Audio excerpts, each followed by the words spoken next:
Hi, I'm Chris with Crawl Space Door Systems in Virginia Beach, and I wanted to introduce our new sump pump bucket.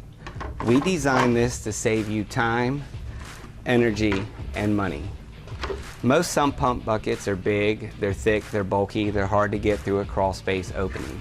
So we designed this in two separate pieces so you can assemble it in the crawl space and you can actually fit it through an 8x16 foundation opening. Once inside the crawl space, you can assemble it using these bolts and these nuts.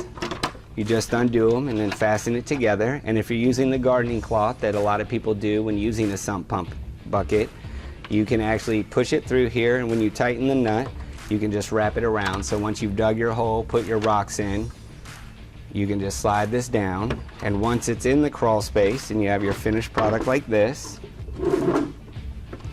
you go ahead and neatly lay in your sump pump that you're going to be using, whether it's the Zoller we carry or the Duramac. And once you've done that, the lid is designed just like other buckets that you see on the market, that you can actually run the electrical cord through, as well as the hose kit that you'll be using on your sump pump bucket and your sump pump. So if you have any questions, please feel free to give us a call or visit our website at crawlspacedoors.com.